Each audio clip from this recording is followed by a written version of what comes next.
Lux presents Hollywood.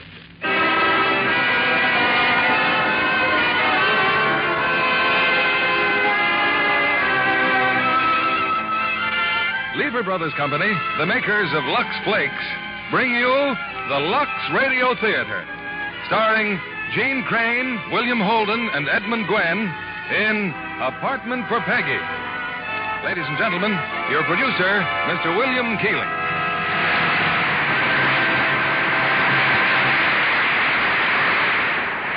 Greetings from Hollywood, ladies and gentlemen. I hope you will stay tuned to this station after the Lux Radio Theater to hear President Truman open the Red Cross campaign. But before that, we have a drama right off the front page. It's Apartment for Peggy, a delightful romantic comedy of the war veterans who've gone back to school and of their wives blithely rearing babies in trailers with complete confidence in tomorrow's America. Faith Baldwin wrote the story. 20th Century Fox produced the picture. And our stars are the same trio who made the film one of the best-liked comedies of recent months. Gene Crane, William Holden, and Edmund Gwenn.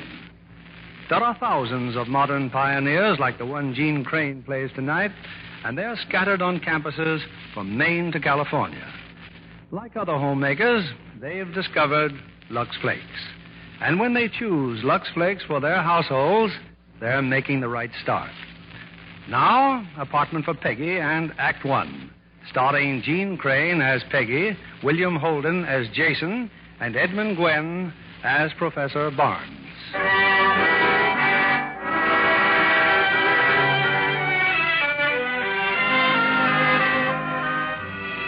It's about 10 o'clock at night, and in a small Midwestern college town, Professor Edward Bell, Dean of the Law School, has a visitor, his old friend, Professor Barnes.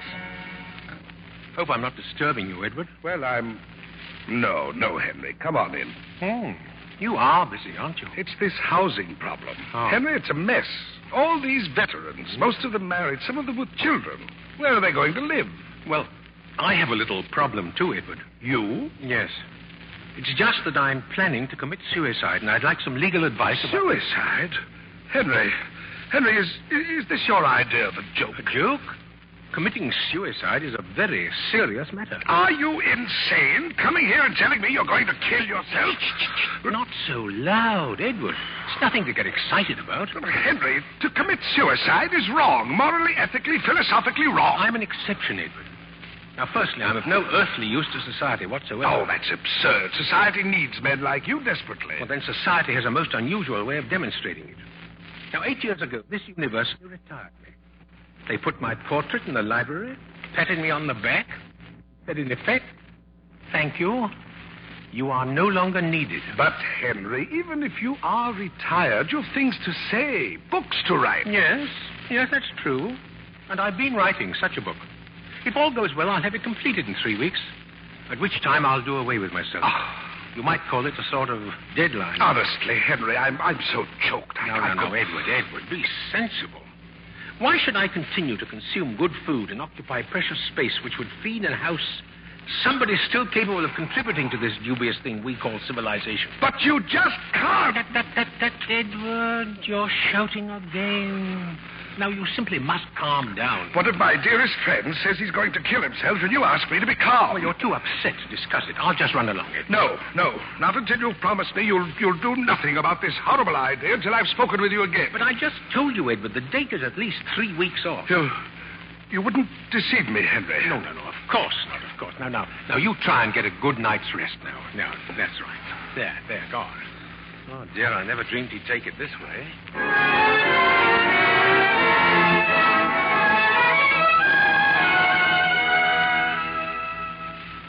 Of course, Edward told me.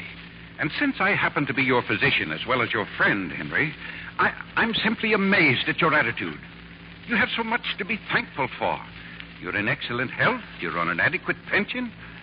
Now tell me, when did you first become aware of this mental depression, this bitterness? I'm not bitter. I'm not depressed. Life has been most kind to me. While Cicely was alive, we had a most wonderful marriage. I've had love, companionship, beauty, joy. Ah, but that's all past. Well, I'm not complaining, mark you. I'm only being logical. Oh, by the way, I haven't been sleeping too well lately. I'd like to have some sleeping pills. Now, you don't think I'd be that foolish, do you? What? Oh, now believe me, such a method never entered my head. You did mine. Oh, very well then. I'll get them elsewhere. No. Here. I'll give you 2, but no more. But if I had a full prescription, I wouldn't have to keep bothering you. No more. Very well, Philip. Where are you going? Now? Yeah. Oh, just for a little walk around the campus. Would you like to come along? I'd like to very much, but I have 4 appointments, and then I'm supposed to be at the hospital at In other words, society needs you, Philip. You're a lucky man.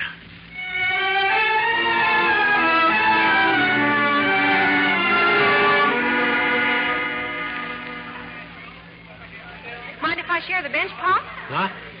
Oh, no. Gee, I'm sure glad this bench is here. Do my feet hurt? Well, I don't wonder in those shoes. Oh, it's not the shoes. I've been looking for an apartment. Jason and I are simply going nuts. Apartment? Jason? Uh-huh, Jason's my husband. We're going to have a baby, too. Baby? How old are you? 19. You know, you sure remind me of Pop. My dear young lady, I find great difficulty in following your conversation. Oh, everybody does. Jason says I play mental leapfrog. Who is Pop? Your father? Grandfather. Oh, that's always the case. I either look like somebody's baby or somebody's grandfather. Oh, but that's the nicest thing I could say about anybody. Pop was a wonderful guy. He died just before Jason and I got married. Oh. Well, your husband, is he a student here? You can say that again. Gee, he's a wonderful guy. Oh, I bet you think I'm wacky raving on about my husband. Oh, much more laudable than raving about someone else's husband. You are like Pop. But, you know, I like you. Oh, thank you.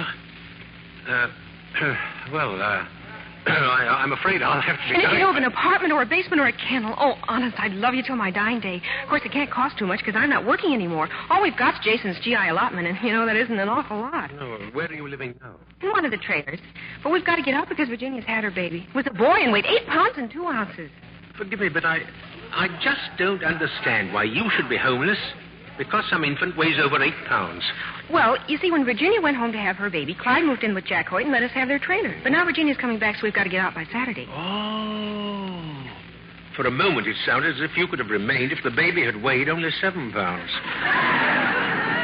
Well, I can only suggest you consult the housing administrator. Him? Oh, I don't think the old creep even looks at the application. Young lady, I am not familiar with your usage of the word creep. Professor Bell is a most conscientious man and a friend of mine. A friend of yours? Yes. You mean you've got suction over there? Suction? Pull, drag, you know. If you're suggesting that I use my influence, the answer is no. Oh. However, I'll call Professor Bell and acquaint him with your predicament. Oh, thanks. Gee, I haven't even introduced myself. I'm Peggy Taylor. How do you do? I'm Dr. Barnes. A doctor? Oh, well, then you can tell me. Some mornings I wake up and I feel like I swallowed a bucket of worms, and yet other times... No.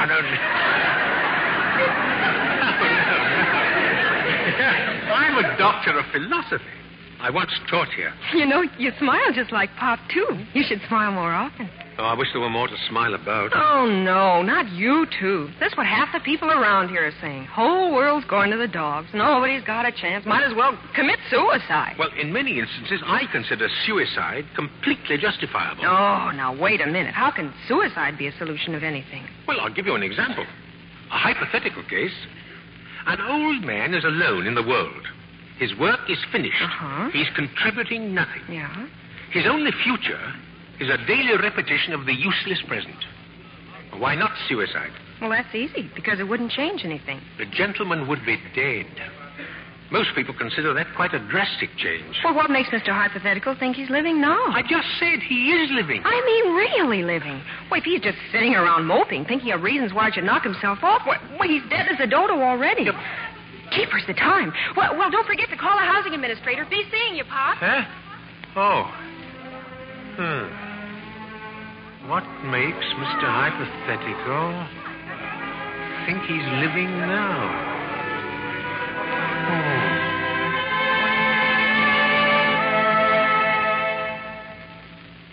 And I wouldn't be seeing you you now, Mrs. Taylor. Professor Barnes hadn't asked me to. He recommended me, huh? See, I told you he was a friend of mine. Even if he were your own father, I'd be just as helpless.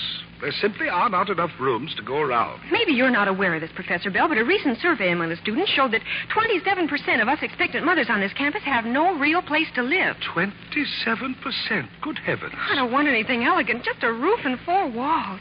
Well, Grace Lovett told me that during the war you had 680 men here. Where did you put them? In garages, backs of stores, basements. But where they stayed could hardly be called living quarters. As a matter of fact, Well? a couple of Navy boys lived for a while with your friend Dr. Barnes. What? They stayed in his attic. Wasn't livable. Why, the old fraud.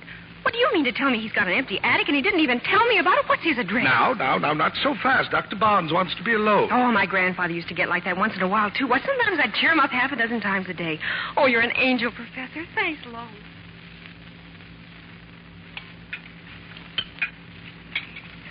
Sorry I'm late for lunch, honey. Well, how do you feel? If I were having twins, I'd feel twice as good. Oh, you're wonderful, Peggy.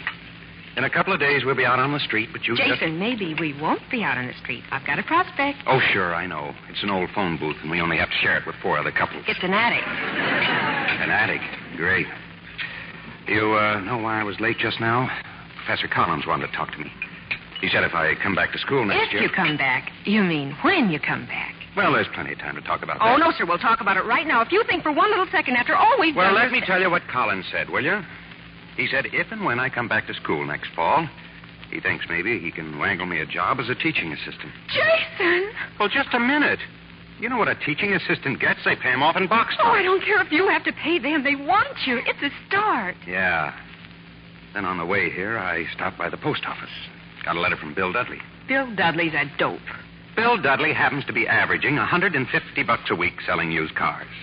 And he thinks he can get me a job at the same place. So what? Well, do you know in a recent survey, 64% of all the used car salesmen said they wish they'd gone into some other field.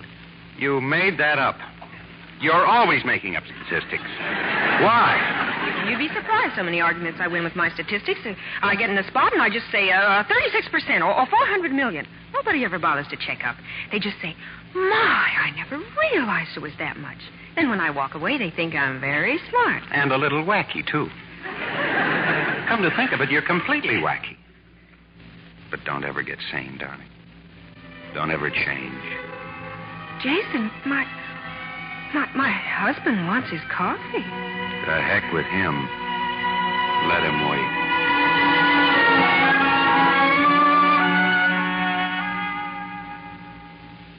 My dear young lady, I don't know what you're talking Well, about. imagine you all alone in this great big house. It happens to be a rather small house. Professor Barnes, why didn't you tell me you had room for Jason and me? But I haven't. No one could possibly live in that attic. What about during the war? Well, that was an emergency. Well, what do you think this is? They stayed up there for just 1 week. Months later, those 2 boys wrote to me from Iwo Jima. They said life there was terrible, but not nearly as bad as my attic. I'll bet they never lived in a trailer. All right, all right. Now, come on upstairs. I'll show you the attic.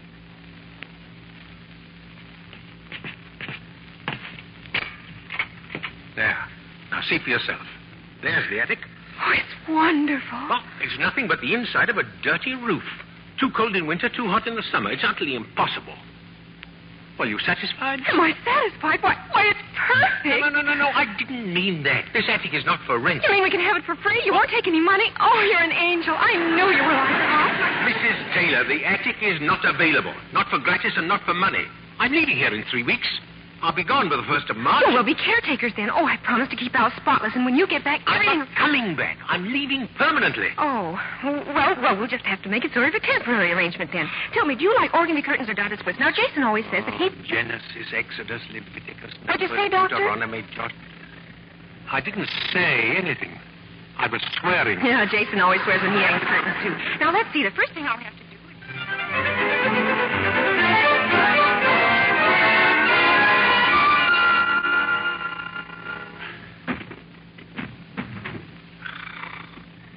Fine thing when a man can't write in his own house.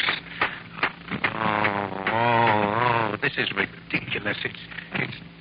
Mr. and Mrs. Taylor! Can't you please be a little quiet? I'm trying to... Oh, no, the lights have gone out. Oh. Who turned the lights up? Oh, Genesis, Exodus, Leviticus, Numbers, Deuteronomy, Joshua, Judges, Ruth. I'm down here. On the first floor. That's exactly where I am, on the floor. Gee, I'm awful sorry, Pop. I think we blew the lights out. We blew the lights out. I told you it wouldn't work. No, I asked you. I had one of those three-way plugs. It took 2 extension cords, all right? But when I tried to put in the third one, something went... Now, wait a minute. What did you have on the other ends of those 3 cords? You had 3 more three-way plugs. You had a 9-way plug. That's what you had. Well, there are some candles on the mantel, if you don't mind striking a match. Oh, sure, Professor. There we are. I guess your lights blow out all the time, huh? The lights never blow out. So why do they call it a three-way plug if it won't take 3? Why don't they just put a sign on it and say, you can use these 2, but this one is for decoration or something? Look, it will take 3, but you had 9. Oh. Yeah, oh. Well, it's easily fixed. Where's the fuse box? Fuse box? Oh, well, I guess it's one of those thingamajigs on the kitchen porch. Oh, let me borrow one of these candles. Yeah. You know, it's really a good thing this happened. You should always know where the fuse box is and inspect it regularly. Oh. Why, do you know that 22% of all fires in homes are caused by worn-out fuses? You don't say. My, I guess it was a blessing in disguise then, eh? The basement lights are still working, but I can't find a fuse. Oh, he can't find a fuse. Well, I'll go down to the drugstore and get one. Drugstore? Young man, you don't buy aspirin from an electrician, do you? Well, any place that sells tires on credit is bound to carry a fuse or 2. I'll be right back, honey. Gee, Pop, this is a pretty room. Yes. Yes, it was our living room. But I do think the sofa would look much better closer to the window. Look, I'll show you. My dear young lady, this room was decorated and arranged by my wife. She was a woman of great taste and culture, and to me, this room reflects her character. Also, it represents a portion of my life during which I was most happy. It will not be changed. Okay, Pop, okay. I'll move it back. Thank you. Shall I light the fire? It'll give us more light. Oh, well, it might be rather nice. I'll do it. Who's this, Pop? This photograph, I mean. Oh, it's my son. Where's he now? Dead. The war. Oh, this war? No, the other one. But aren't all wars the same? That's what Pop always said, and ain't it the truth? Do you mind if I play the piano? Oh, no. No, my dear, I'd rather enjoy it. Oh, I'm not very good, really. Huh?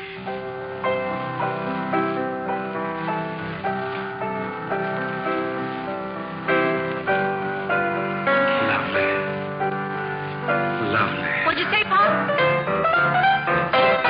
Yes, it's Exodus, Leviticus, Numbers, Deuteronomy, Joshua, Judges.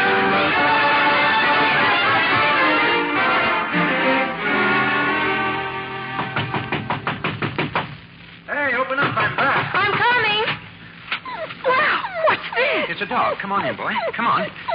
Peggy, look at him. Who does he remind you of? Nicodemus. Whoa! Well, look at him, Pop. I had a dog exactly like this once. He came to our door one night, so Pop called him Nicodemus, because like in the Bible, Nicodemus came to...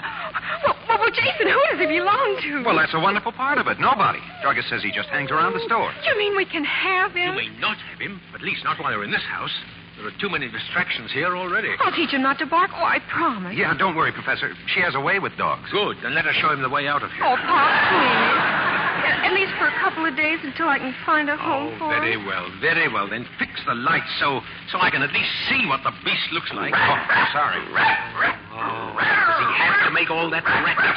What's the matter with him? Oh, it's nothing. He probably just smells the cat. Cat?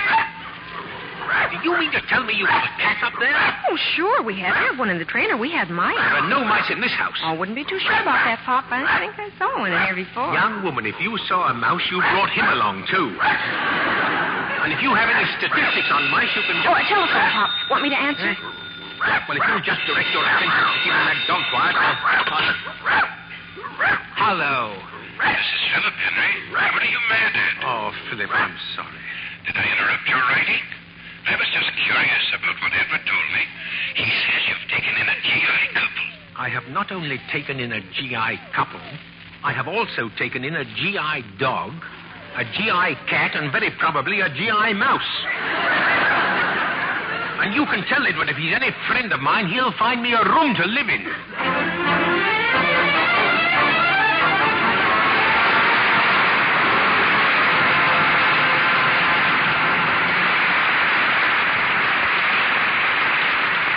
Our stars will return with Act Two of Apartment for Peggy in a moment. Now, here's our Hollywood reporter, Libby Collins. John, can you imagine a man winning a modern house with every kind of push button imaginable and wishing it had been a tobacco pouch instead? What does his wife say? Well, of course, she and their 15 children move right in. And there's just one reason Universal International's new picture, Ma and Pa Kettle, is so terribly funny. Percy Kilbride as Pa and Marjorie Main as Ma make a great comedy team. And when the Chamber of Commerce gets interested in the Kettle family, lovely Pat Alphin, the secretary, is fascinated by these bewildering people. Pat is a fascinating personality herself. She always looks so trim, the way a perfect secretary should. But how about those sheer nylons she wears? Aren't they a bit extravagant for every day? Oh, no, indeed. Even sheer nylons last amazingly long with gentle Lux Flakes care. It's a fact.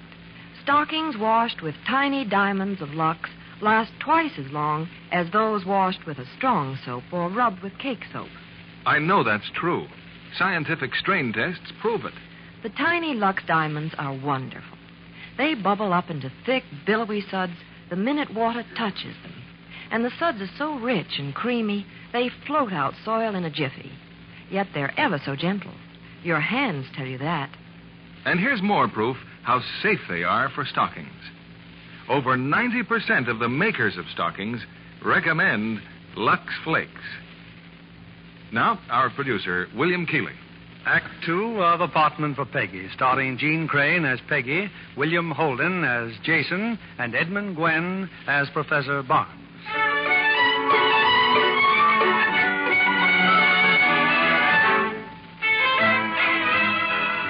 Three weeks from now, Professor Henry Barnes plans on being dead.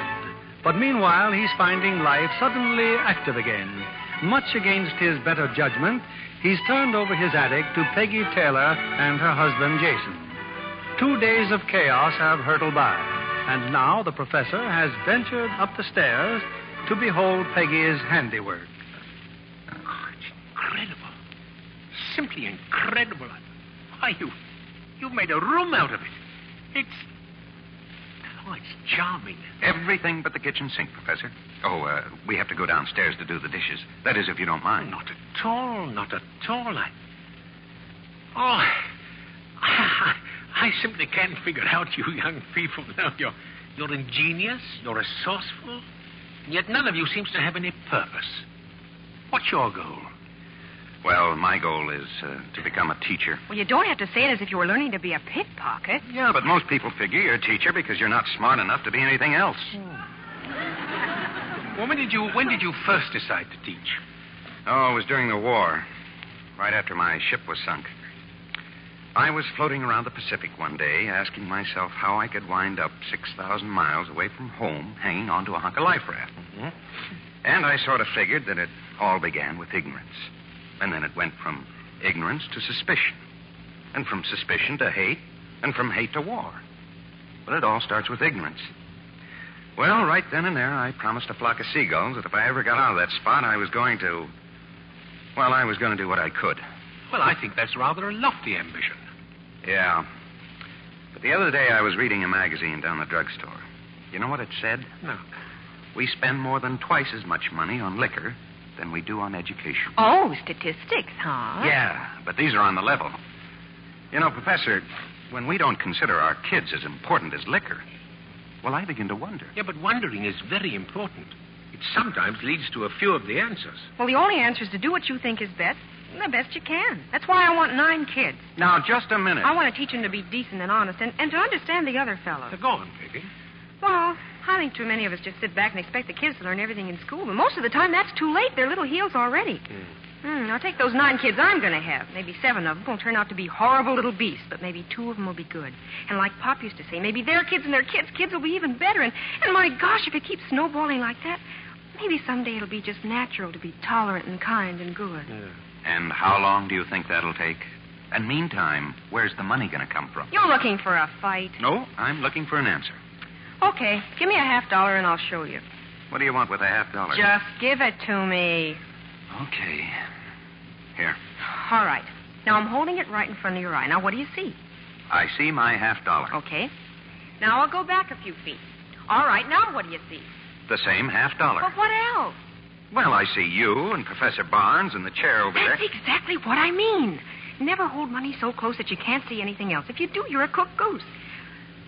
Gee, Pop, honest, I just don't know how to start thanking you for everything. Oh, no. I want to thank you. I've learned quite a lot. Yeah, good night. Good night, Jason. Good night, Professor.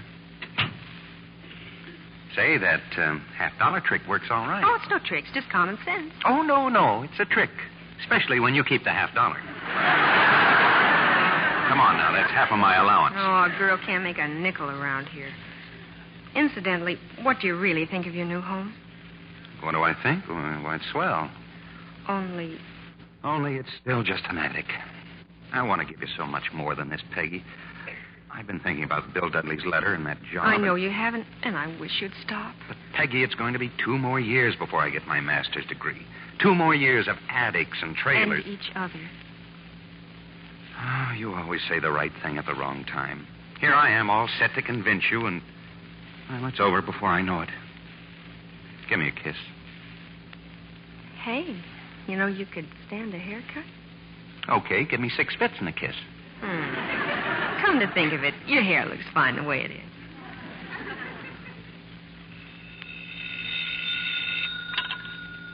Hello? This is Philip, Henry. Oh. I got your message. Yes, the drugstore just delivered the sleeping pills, Philip. 2 miserable sleeping pills. And that's all you're going to get at one time. Have they been doing you any good? Yes. But the druggist must think you're crazy, Philip. 2 pills at a time. I don't care what the druggist thinks. I'm just not going to be a party to your insane idea of doing away with yourself. Well, may I have some more pills on Thursday? If you think you'll still need them. Oh, I shall, Philip, I shall. I'm trying to finish my book, and unless I get adequate sleep... All right, Henry, all right. 2 more pills on Thursday. Oh, thank you, Philip. Bye. Oh, poor Philip. I hate so to deceive you. I'm saving the pills, Philip. Only 2 at a time, but I'll have enough one of these days. Quite enough.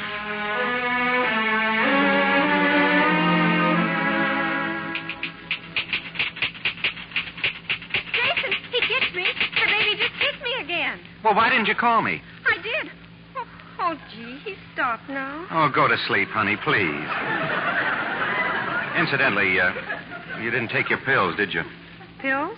Now, look, how much trouble is it just to take a simple little pill? I ran out of them yesterday, but don't worry, I'm not anemic. Well, the doctor said to get some more. Well, why didn't you? Well, I just forgot. How much they cost? Well, around $5, but the reason that I didn't... You didn't have the money, did you? Oh, stop looking so serious. Your allotment check will be here in a day or so, and then... Oh, it's no good, Peggy. It won't work. What are you talking about? It's time for me to stop this nonsense and get a job. But you've got a job, an important job. Wait, you're going to be a teacher. Yeah, and how am I doing it? By making you live in a place when guys on relief do better. Oh, darling, please. You're just tired. You bet I'm tired. Tired of feeling guilty. Tired of watching you make a dollar bill do the work of 10. It's not just the pills. Last month we had to wait for my check before we could get your teeth fixed. And the month before that, we had to leave your shoes at the shoemaker's for a week because we didn't have the money to pay for them. I haven't complained, have I? Oh, no, you haven't. You're wonderful, darling, and you deserve so much better than this. And I want to give you everything But that... I've got everything. Everything I want. Oh, but don't you see what I'm talking about, Peggy? It's tough enough getting along with just the 2 of us, but when the baby comes, well, it just won't work. Look, when we came back here to school last fall, I wanted to talk things over with you, but you were so happy that I just... Well, why don't you say it, Jason? You don't want the baby. Is that it? Oh, Peggy, I didn't say that I... You didn't have to say it. Oh, Peggy, darling, please. I didn't mean it that way. Honest, I didn't. Go away. Just let me alone. Let me alone.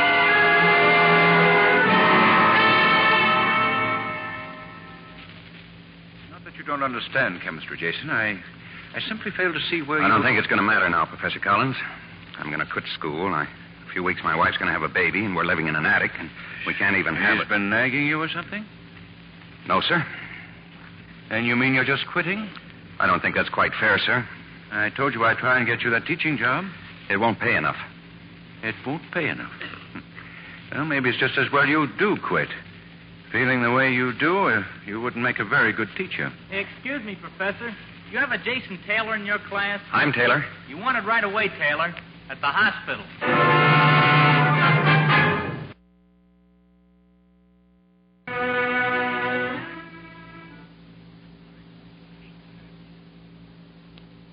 Well, that's all right, Jason. No need to worry about her.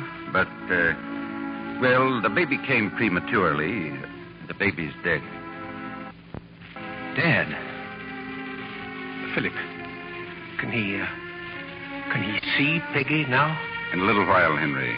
Maybe in about an hour. Oh.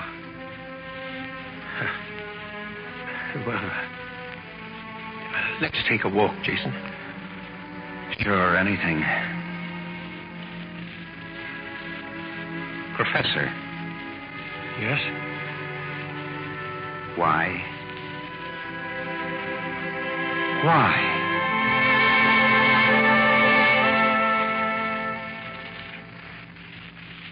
I've been here a week, Pop. What kind of hospital is this? I want to go home. Don't worry. They'll get rid of you just as soon as they can. That afternoon nurse. She's the worst of all. Oh? It's time for our pill. Have we had our lunch yet? Shall we brush our teeth now? They're my teeth, but the way she talks, you think half of them belong to her. Well, I think you are getting better. You know, you're an amazing girl, Peggy. I'm proud of you. Oh, no, Pop. I'm not really the courageous little woman you think I am.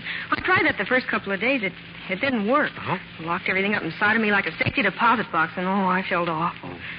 Then Dr. Conway came in, and we were talking about the baby, and he gave me a pinch, a real hard one, and made me cry. I bawled for 2 hours, almost floated out of here, but I felt good afterward. I can think and talk about it now without getting all bitchy inside. Peggy, I don't know if it'll be of any consolation or not, but I want you to know that although you've lost a child, a life wasn't lost. It was merely exchanged. Exchange? Yes. Yeah, that day we first met on that bench on the campus, remember? We were talking about a Mr. Hypothetical wanting to commit suicide. Uh-huh. Well, I want you to know, Peggy, that I was Mr. Hypothetical. Oh, Pop, no. No. Oh, no. Now, Peggy. Here, where's that box of tissues? I don't need any. Well, maybe you don't, but I do. I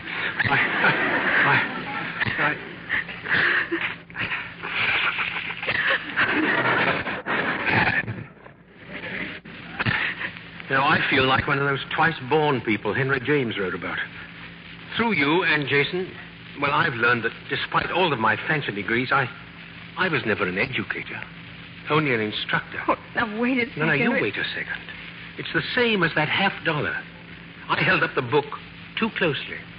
An educator isn't one who gives lectures and examinations, but someone who lights up dark places, and that can happen anywhere, and never too soon or too late. My hopes are your hopes now, Peggy. And with you and Jason to help me, Here I go again. Now. Here. I've got a surprise for you. I'm going to move into the library, and you and Jason will have my room. I think we can fix it up so that you'll be... Oh, Pop, Jason's leaving tonight. Huh? He's going to Chicago to take that job. No. Oh, he still feels it's all his fault, is that it? I tried to explain... Oh, that's not it. He's just using the attic and the baby as an excuse. He's running away from himself, Pop. Oh, well, after all, he has a right to live his life the way he thinks is best. His way may be right. I just don't know. Good afternoon. That's the nurse, Pop. That's the one. I'm sorry I'll have to ask you to leave, sir. We've got to take our bath now. This'll be fun. Oh, nurse, do you think we can both get into that basin?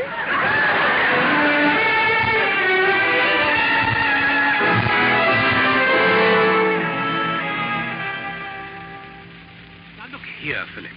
Peggy's been home from the hospital for over a week. What's wrong with her? Why doesn't she get better? But she is better. Physically, she's fine. She misses her husband. What's he doing in Chicago? Selling used cars, working for some fellow called Careless Carson. Pop, Dr. Conway, look. It's a letter from Jason from Chicago. For heaven's sake, woman, don't scare me like that. Oh, it's a letter. Oh, Pop, it's wonderful. Look, a money order for $50, and he's found a cute little apartment, and his job gives him plenty of spare time, so he can take some courses at night and get his credits just the same. Of course, it'll take a little longer that way, but you know that 41% of all GIs who... Well, my dear? Oh, I'm such a rotten liar. The letter's from Jason, all right, but not one word about coming back here. Oh, I wouldn't mind if only he were doing what he wants to do, but, I know he's not. Well, I guess you can't expect miracles in a couple of weeks, can you? It'll all work out somehow. Peggy, it's time for me to pinch you again. Peggy. Right where you are, Henry. Let her go. I've sat where I am too long. You tell Peggy I'll be back tonight. Tonight? But where are you going? To Careless Carson's used car lot. I'm going to Chicago.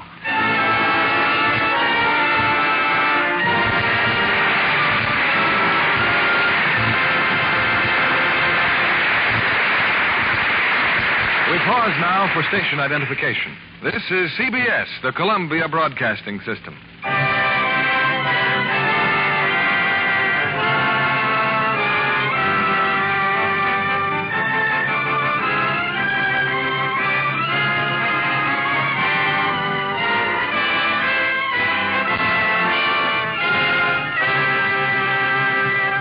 During the intermission before Act 3 of Apartment for Peggy, I'd like to introduce our special guest, Kathleen Hughes, talented 20th Century Fox actress. Kathleen, I understand your training includes a study of wardrobe problems. Do you think that you could visualize a character from just seeing clothes for the part? I certainly do, Mr. Keeley. Clothes can express character just as much as a gesture or a hairdo. A perfect example is the difference in the negligees worn by the three girls in Letter to Three Wives. Let's see. Jean Crane plays a wholesome young girl not accustomed to luxury. So she wore a simple flower dressing. But not Linda Darnell, the ambitious gold digger. Hers is distinctly glamorous, I remember. What about Anne Southern, the career girl? A simple tailored robe was a perfect selection for her. But the wardrobe mistress told me that all three of the negligees worn in Letter to Three Wives had one thing in common that will interest Mr. Kennedy. All of them were Luxable? That's right, Mr. Kennedy. Well, smart girls everywhere use Lux Flakes for pretty slips and nighties, so they're right in character, too. The negligees looked lovely all through the picture. Naturally. Gentle Lux Flakes care keeps Undies color fresh and new-looking 3 times as long. Tests prove it, you know. That's why it's foolish to risk wrong washing methods that may fade colors or weaken fabrics. Lux Flakes seem especially easy to use these days. Aren't those tiny diamonds of Lux wonderful? The minute you turn on the water, the suds billow up in a flash. Thick, rich suds that last and last. Soil floats right out. In fact, these tiny diamonds of Lux remove soil which other types of suds can't. Leave things cleaner, fresher. They're so gentle, colors stay lovely far longer. No wonder makers of nice things recommend Lux Flakes 33 to 1. Thank you for coming tonight, Kathleen Hughes. It was nice being here. Here's our producer, William Keeley. The curtain rises on the third act of Apartment for Peggy, starring Jean Crane as Peggy, William Holden as Jason, and Edmund Gwen as Professor Barnes.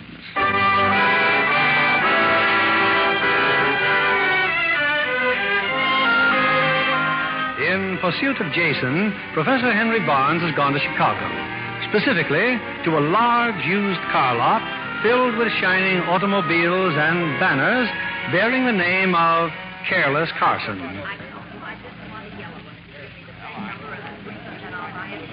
Hello, Jason.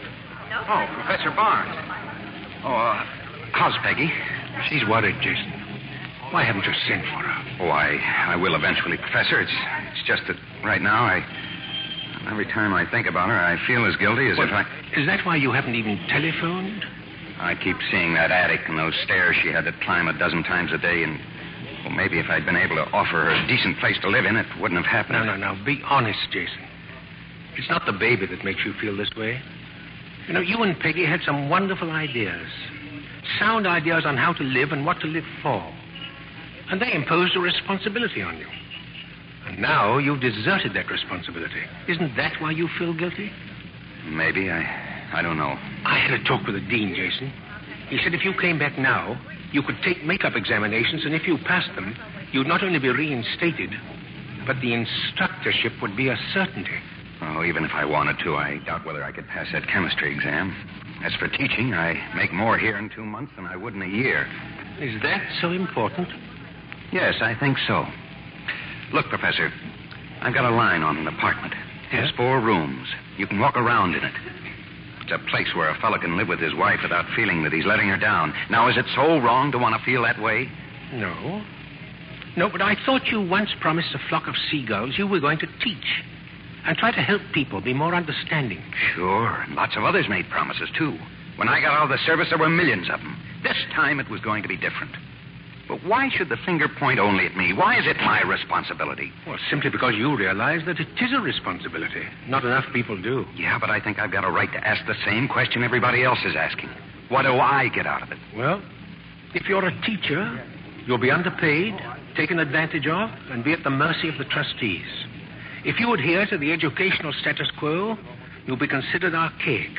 And if you have any progressive ideas, there's no telling what they'll call you.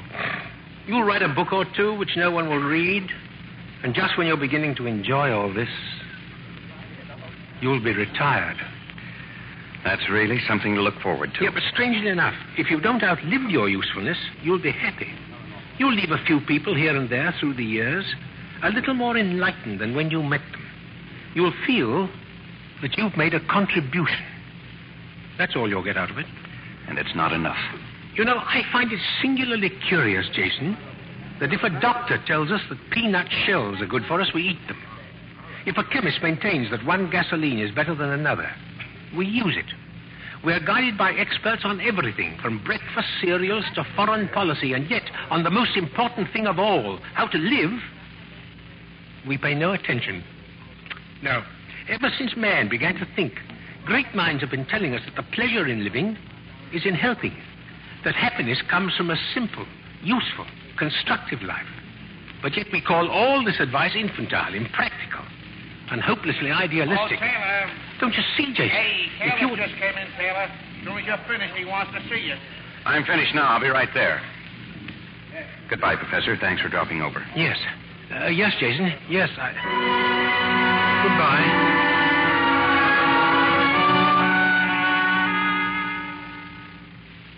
And then I remembered your mentioning the University of Chicago, Peggy. So I suggested it to Jason. He thought it was a wonderful idea. He went straight over there and... You're not a very good liar yourself, Pop. No. No. Yes, I'm not. Oh, don't worry. It isn't as if I hadn't expected it. I wrote my sister, Pop. I'm going to go stay with her for a while. No, Peggy, you can't. You can't do that. This is your home now as well as mine. You must stay. I'm sorry, Pop, but there are just too many memories around here. Gee, the way I feel, I get on your nerves, something fierce. Nope, I better get quick or I'll go batty. I'm practically all packed. I thought I'd catch that 7 o'clock train in the morning. Oh, very well, dear. If you think that's best. Oh, I'm sorry, Pop. Well, there's just nothing else to do. I thought it over, Professor Pavin, and, well, I quit my job and I'm here. Oh, I am so glad to see you, Jason. Oh, thank you. Anyway, Professor Barnes told me the dean said I could take some makeup exams. Of course. We have talked to all your professors, Jason. You came back with Henry? Oh, no. He doesn't know I'm here. Neither does my wife. Oh, well, then we must tell him right away. Oh, I'd rather you didn't, sir. I don't know whether I can pass the exams, and I'd rather not raise her hopes too much. Now, come along with me, Jason. I will call all the other professors and arrange for your examinations immediately. You'll give me the physics exam yourself, won't you? Of course. Come, Jason. Come. I'm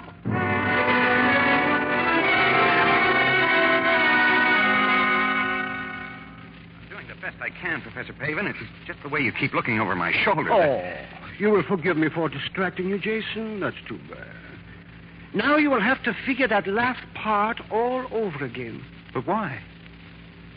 Oh, I see what you mean. Where's that eraser? How could I have made a mistake like that? Yeah, that is better. You receive 86%. I have it all figured. That is all, Jason. Into Professor Jensen's office now. Mathematics, Jason. Mathematics.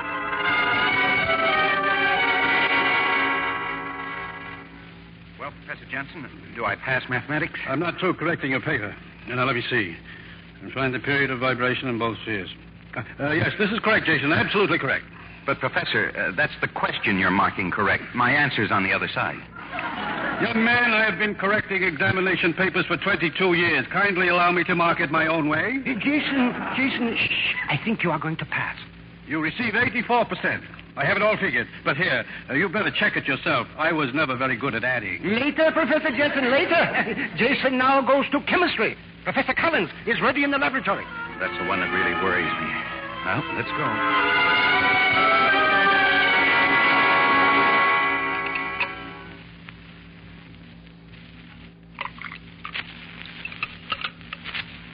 Well, don't take all day with it, Taylor. Nervous, Taylor? Just leave it there. This new setup over here. Try it again. Yes, sir. You were in the Navy, weren't you, Taylor? Yes, sir. What sort of duty? I was on the Vincennes till she went down, and then later... That was a little tough. I was on the Wasp. Oh? I guess that wasn't exactly a picnic either. Nothing worthwhile ever is. Yes, sir. I'm just beginning to find that out. Don't worry, son. Now, finish that formula. You're doing fine. I am? I'll be in Professor Pavin's office. Just telephone when you're finished. Oh, incidentally, a couple of your friends are there, too. Dr. Conway and Professor Bell. Of course we're doing the right thing. Well, Jason has to pass. For his sake, for Peggy's sake, for Henry's sake. Besides, it isn't as if he didn't know his subjects. He does know them. Yeah. Under normal conditions, he would pass easily. So we just have to help him. That's probably Taylor now. Oh, yes. Hello? Professor Pavin, is Dr. Conway there? Dr. Conway? Yes, he's here. It's for you, Doctor. Hello? This is Peggy, Doctor. Peggy? Oh, something terrible has happened. It's Pop, Doctor. Professor Barnes.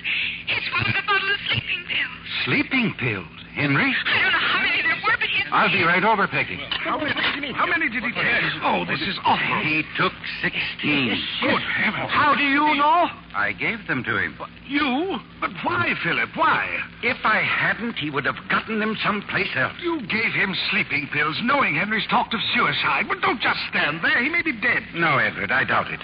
I gave him those pills, yes, but only 2 at a time. But didn't it occur to you that he might save them up? Yes, I was positive he was doing just that. But you kept on prescribing them. Oh, you fool, you blithering fool. Edward, they were not sleeping pills. But, what kind of pills were they, then? Harmless, Edward. A little annoying, maybe, but harmless.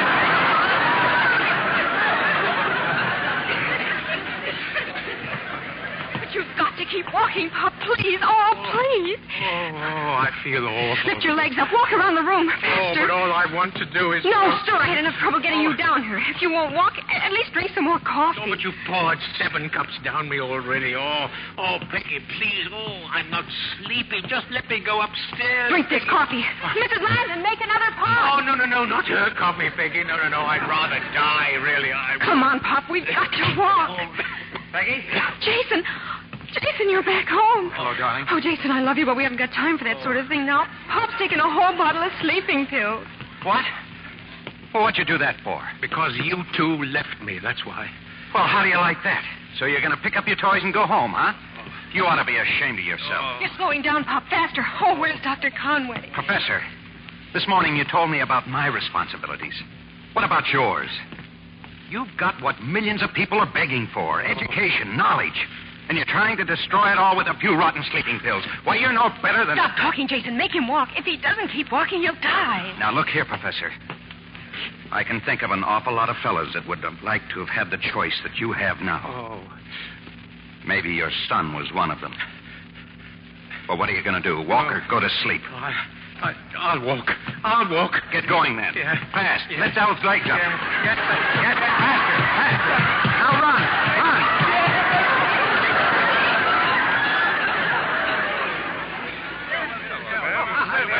Well, Jason, where's the patient? Oh, he's better, thank goodness. Peggy took him upstairs. Hey, what is this? Well, we just brought our musical instruments along, Jason. You see, we have a string quartet, and Professor Barnes is our viola player.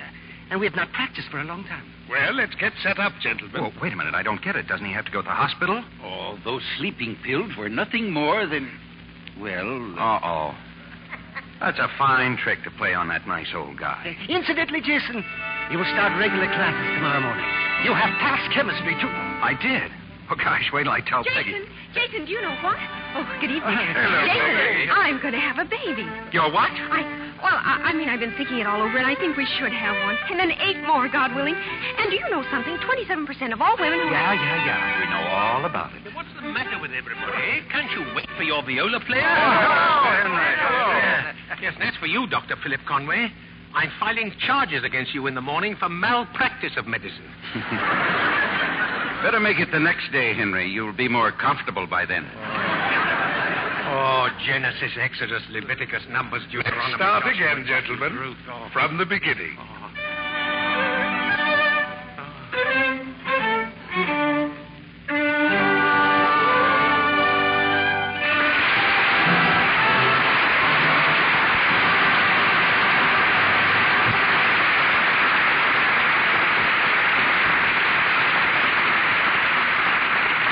Our stars will return for their curtain calls in a moment. Libby, our audience really knows a bargain. Thousands of orders are pouring in for those original Rogers silver plate teaspoons we offered last week. Well, no wonder. I've seen the spoons. They have the beauty and feel of sterling. You can still get 3 original Rogers silver plate teaspoons for only 50 cents with the top from a box of Lux Flakes. But hurry. The spoons are silver plate and made by the world's largest silversmiths. The same extra heavy silver plate that Lux Flakes offered before the war. I love the design. The simple wheat motif goes beautifully with any other silver. Here's the address. For every set of 3 teaspoons, mail 50 cents and the top from a box of Lux Flakes to Lux, Box 31, Wallingford, Connecticut. With your spoons, you'll get an order blank so you can send for matching pieces. Imagine, you can build a service for 6, 39 pieces for only $10.25 with Lux Flakes box tops. I'll repeat that address. Send 50 cents with a Lux Flakes box top to Lux, Box 31, Wallingford, Connecticut. This offer is good only in the continental United States, including Alaska and Hawaii, and is subject to all local and state regulations prohibited by law in Montana. Back to our producer, Mr. William Keeley. And here, once again, are the stars of a charming play. 3 charming people: Jean Crane, William Holden, and Edmund Gwenn.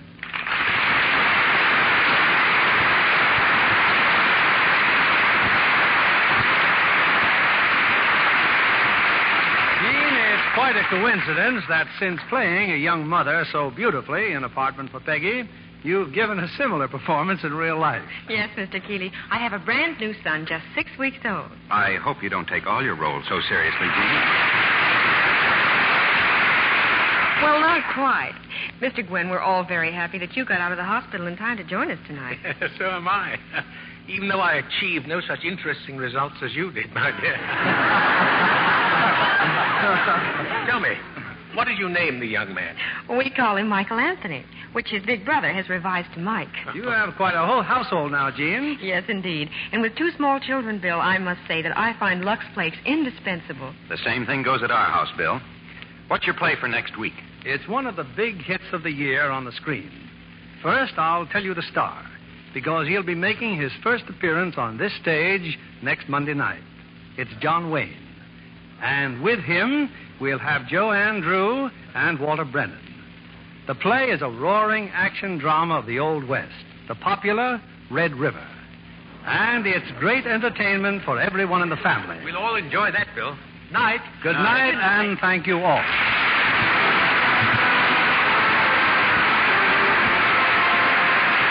Lever Brothers Company, the makers of Lux Flakes, join me in inviting you to be with us again next Monday evening when the Lux Radio Theater presents John Wayne, Joanne Drew, and Walter Brennan in Red River. This is William Keeley saying good night to you from Hollywood.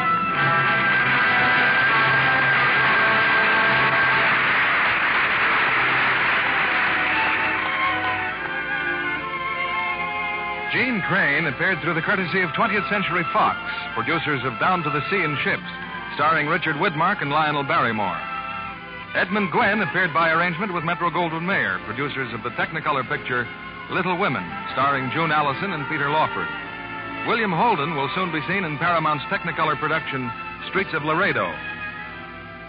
Appeared in tonight's cast were Griff Barnett as Dr. Conway, Alan Reed as Bell, Bill Johnstone as Collins, Howard McNear as Paven, Herbert Butterfield as Jensen, and Eddie Marr, Eleanor Audley, Gil Stratton Jr., and David Light.